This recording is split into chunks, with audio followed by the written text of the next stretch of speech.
Bonjour et soyez les bienvenus dans une nouvelle leçon, page 78. Nous rédigeons un dialogue à propos de l'acceptation de l'autre, de la tolérance. اليوم سنتعلم كيفية كتابة حوار فيما يخص تقبل الآخرين أو القبول. نشوفوا عندنا une interview entre Émilie Lesure et Haroun Gandhi, le fils ou le petit-fils de Gandhi, yani Hafid Gandhi. نشوفوا le texte, il est juste en bas, là au-dessous du tableau. On va lire le texte. Ensuite, حوار يعني وثم نروحوا للأسئلة.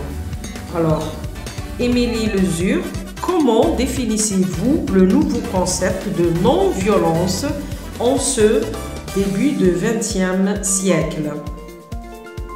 Haroun Gandhi, la culture de la violence s'est introduite dans tous les aspects de notre vie. De nos vies, le langage, les sports, le divertissement, les relations, la religion, les affaires et même notre parentalité. D'abord, il faut savoir que la violence est souvent physique, les guerres, les crimes, mais elle peut également être passive. L'exploitation, le racisme, les moqueries, l'ignorance. Même quand nous voyons la pauvreté et que nous ne faisons rien, nous sommes passivement violents. Émilie Lesure, quelles sont vos prochaines attentes?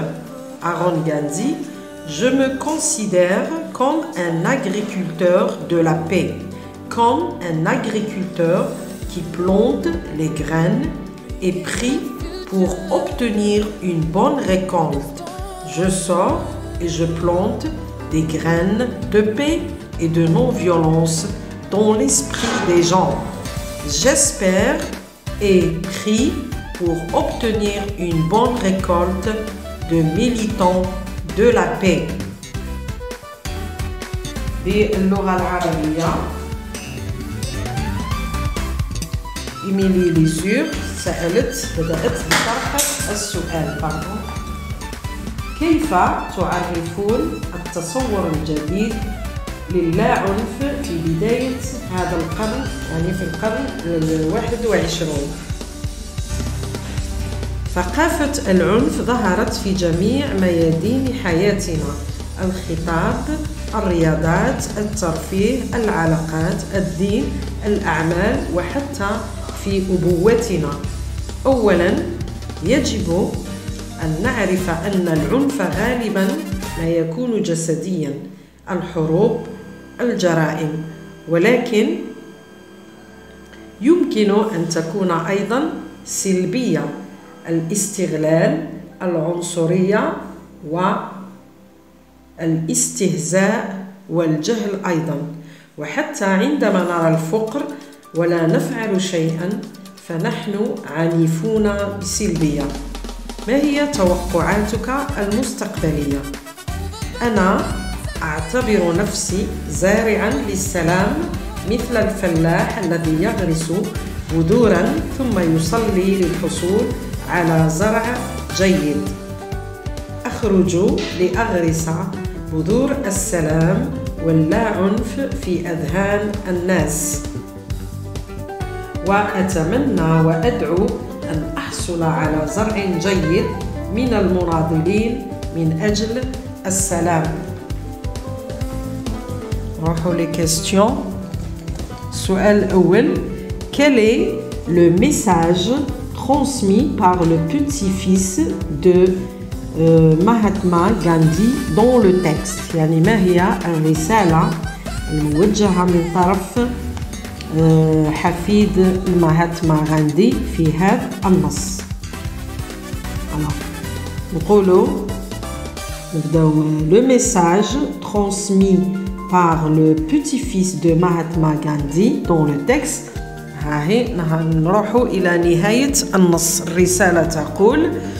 Je me considère comme un agriculteur de la paix, comme un agriculteur qui plante des graines et prie pour obtenir une bonne récolte.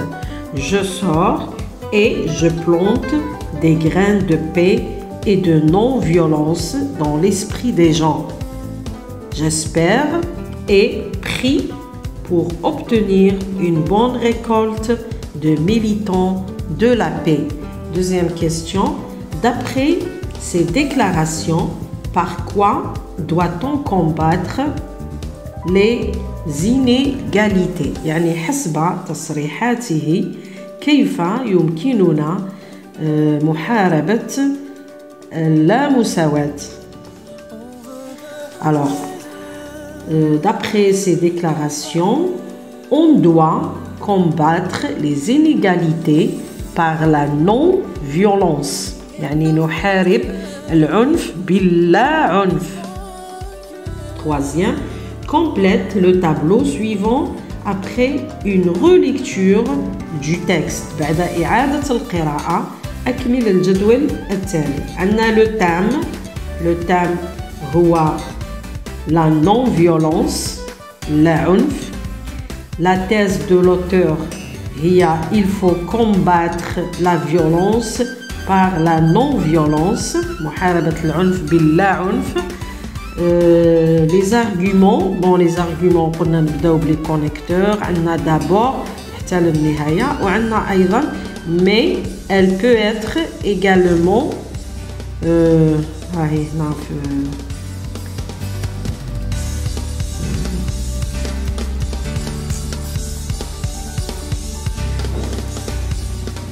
المهم تبدا من mais elle peut être حتى passive ويمكن أيضا أن تكون سلبية. هاي هنا mais elle peut être également passive comme l'exploitation, الاستغلال, le racisme, etc. Bon هنا هادو les exemples. قال لك أعطي أمثلة.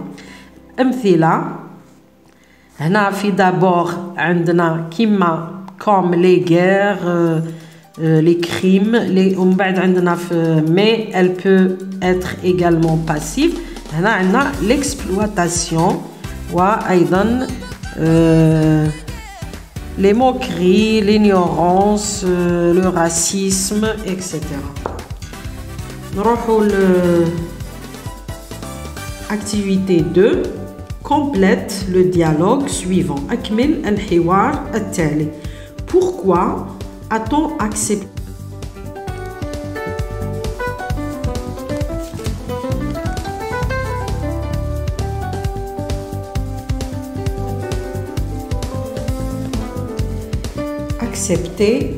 la présence dans ma classe d'un élève d'origine étrangère؟ كيف قبلوا حضور في قسمنا ولا وجود التلميذ أجنبي في قسمنا؟ Je ne suis pas d'accord avec toi, Jamal. Personnellement, cela ne me dérange pas. أنا لست أوافقك الرأي يا جمال. شخصيا هذا لا يقلقني. راح نكمل الحوار. كل تلميذ يحاول يكمل بالكلمات يعني الفردية المصطلحات اللي عنده. Alors نكملوا. Je n'aime pas les étrangers. Ils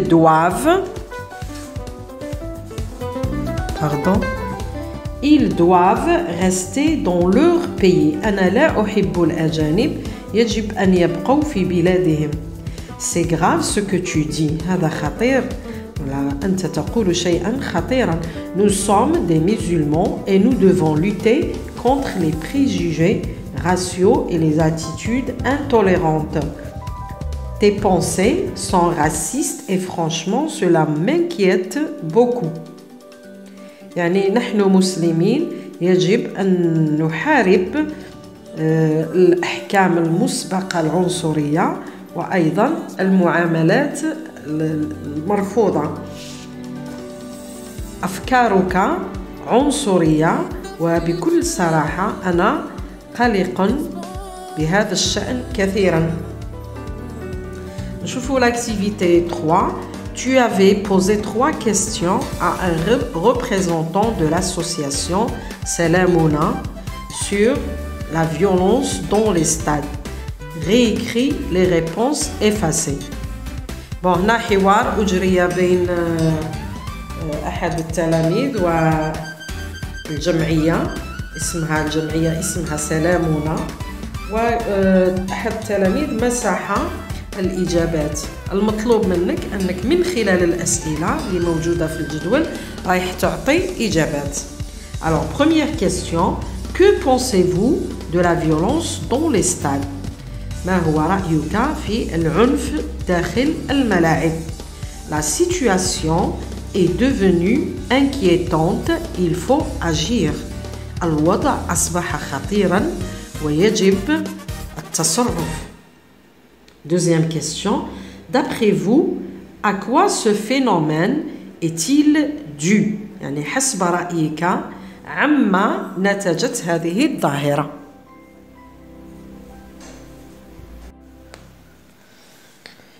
Que faut-il faire pour mettre fin à cette situation؟ ماذا يجب أن نفعل لوضع حد أو نهاية لهذه الوضعية؟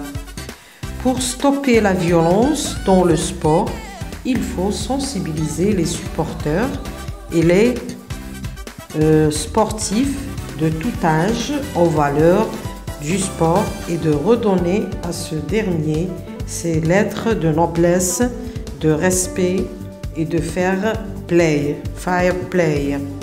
يعني لكي نضع حدا لهذا العنف في الرياضة يجب تحسيس المشجعين وأيضا الرياضيين من كل الأعمار بقيم الرياضة وإعطائها قيمتها أو ممارسة الرياضة باحترام قواعد روح اللعبة وأيضا احترام الخصم. Merci de m'avoir écouté. À la prochaine.